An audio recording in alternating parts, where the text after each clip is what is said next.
strength development. The majority of experienced lifters, at least on YouTube, tends to agree that building strength is needed in order to progress, especially at the early stages, while later on it seems to be more focused on volume and rotations, as most of the strength has already been built and the curve seems to flatten up there. What little experience I have in the matter tends to align with this principle, and here I will try to take the concept further, as it constitutes the basis of my training philosophy, as how it's been consolidating over time. Not only does one need to develop strength, as in physical strength or the ability to move progressively heavier weights for higher volumes, but also mental strength, or the capacity to stay in the game. How one goes about building strength is only set in stone in principle, meaning we have an understanding of the general way to go, but there are many tracks you could take, and the final formulation of what works best is very individualized.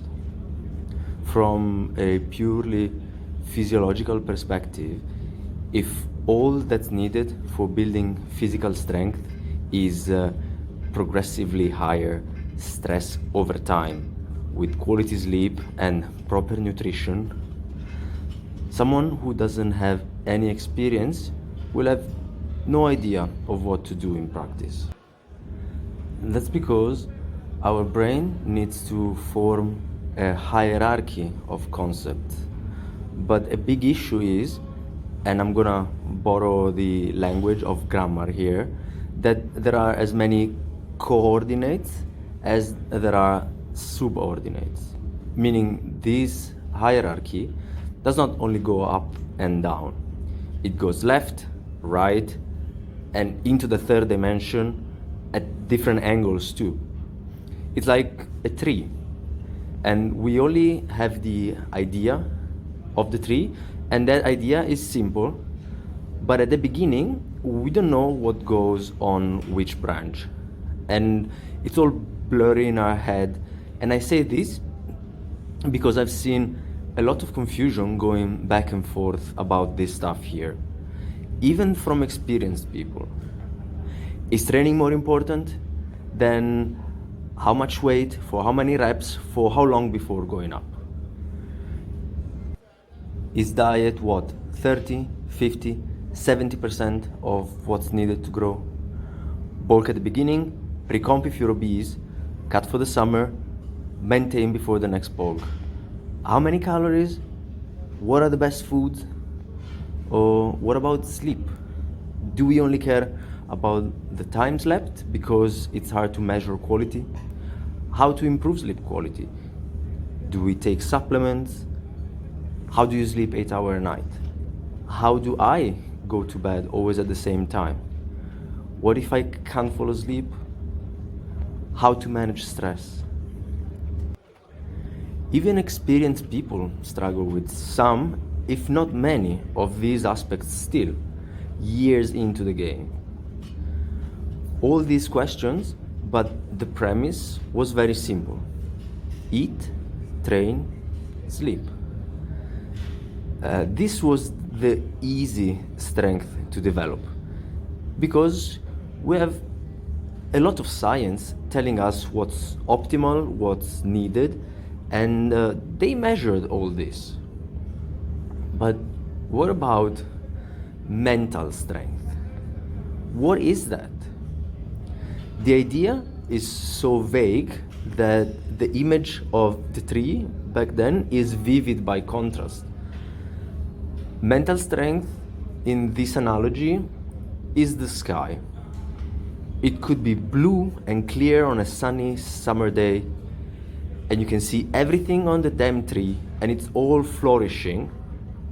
And this would be the guy or the girl who has a good understanding of the intricacies of all the aspects involved in this, or it could be foggy and dark and cold at dawn, and you can't see a damn thing and just want to stay in bed. And this would be every beginner ever. Or it could be anything in between. Mental strength is tough to understand, but I don't think it's tougher to develop. You understand it as you develop it. If you want to cross a river, you gotta start by dipping your feet first. It's not a chicken and the egg problem. You do not have mental strength to start with. You've got to do things that build it. What are those things? You don't build mental strength staying under the blanket.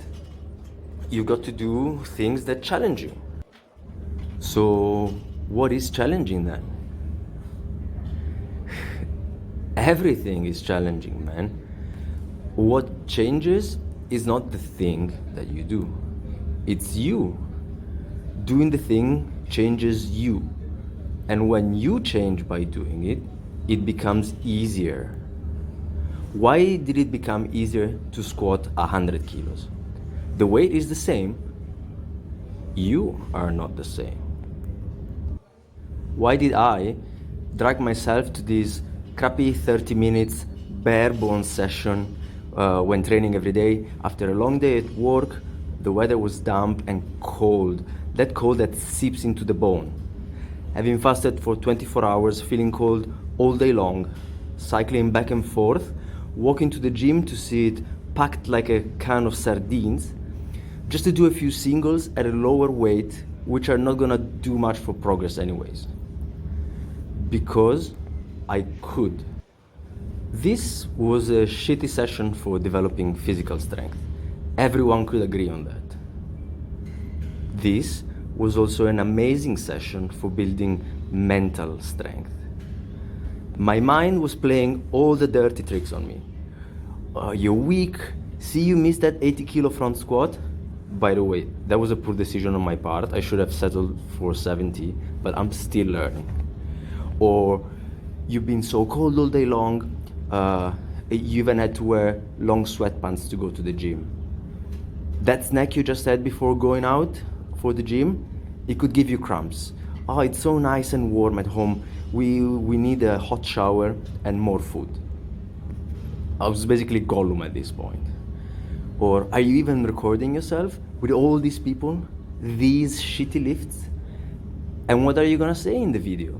Just a quick session because excuses? I'm gonna say this. Many times in the past, I skipped the session for whatever reason, and I always ended up kind of regretting it. Not once did I ever regret going for a session,